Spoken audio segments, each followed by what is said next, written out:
Welcome back to the Sports News Analysis YouTube channel, your home for NFL talk here on YouTube. My name is Mike, coming at you with another NFL free agency rumors and analysis video, guys, catching you up on some of the rumors that were circulating this weekend. And we start off with the Baltimore Ravens and one of their free agents, linebacker Daryl Smith.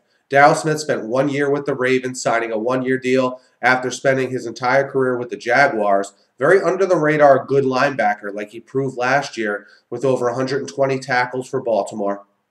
The question is now, number one, is he re-signed by Baltimore, which is definitely a possibility. But if not, where does the market open up for him? And there's rumors that the Broncos and the Titans are teams that could be a natural fit for Daryl Smith. I think that makes sense because I think they're both defenses that could use some leadership in the middle. Most notably the Titans. I think that's a pretty good fit for him to go play with Ray Horton in that hybrid type scheme. Smith is a guy who's played in both defenses at the inside and middle linebacker position. So look for Daryl Smith if he is on the move to the Broncos or the Titans. I think the Titans a particularly good fit. Moving on from the Ravens and Daryl Smith to the Giants. And the Giants usually very quiet on the rumors front. Not really much comes out. They're a very tight-lipped organization, and it served them well throughout the years. I mean, winning 2 Super Bowls in the last 6 years. But you have the Giants.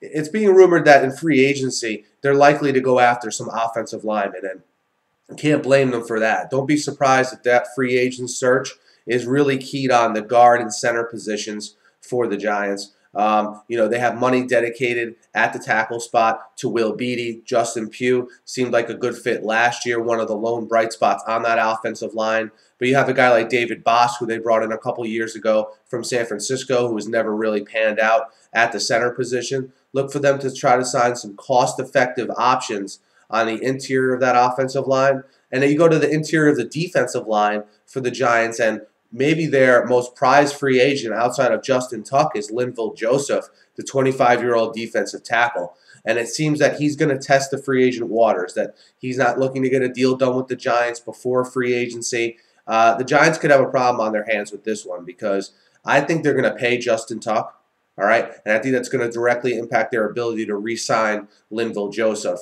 I know Justin Tuck means a lot to that franchise, but Joseph's had a very good 2 seasons here, last 2 seasons with the Giants, and he's only 25 years old. So I don't look for Joseph to be back because I think he's going to command more money than maybe the Giants think, or maybe than they want to pay him, quite frankly. But look out for that Linval Joseph probably going elsewhere if he is indeed going to hit free agency. The 49ers, no secret here. They're working very diligently on a deal to sign Anquan Boldin. Can't blame him there, right? I mean, Anquan Boldin was the team's leading receiver last year. Yes, I know Michael Crabtree missed a big part of the season. That's probably a big reason why.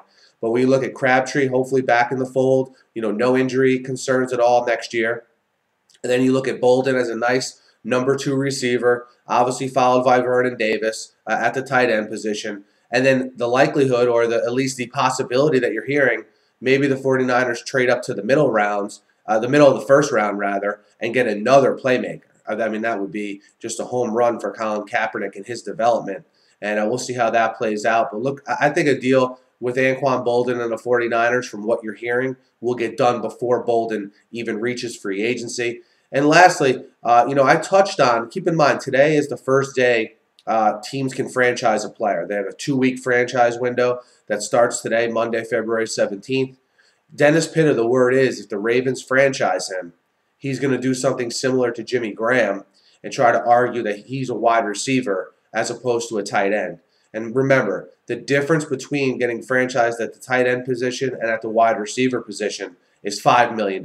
So to me, it's well worth it. The tight end franchise number is about $6 million, and the wide receiver franchise number is expected to be $11 million. So I don't blame Pitta for trying to qualify as a wide receiver. Be sure to check out my franchise tag video, guys, where I go through 10 players and let you know whether I think they'll be franchised or not. Remember, Pitt is one of the guys I thought would be franchised.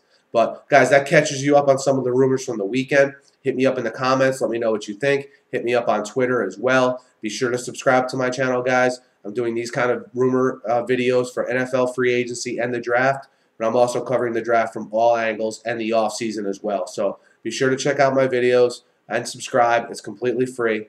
Have a great day.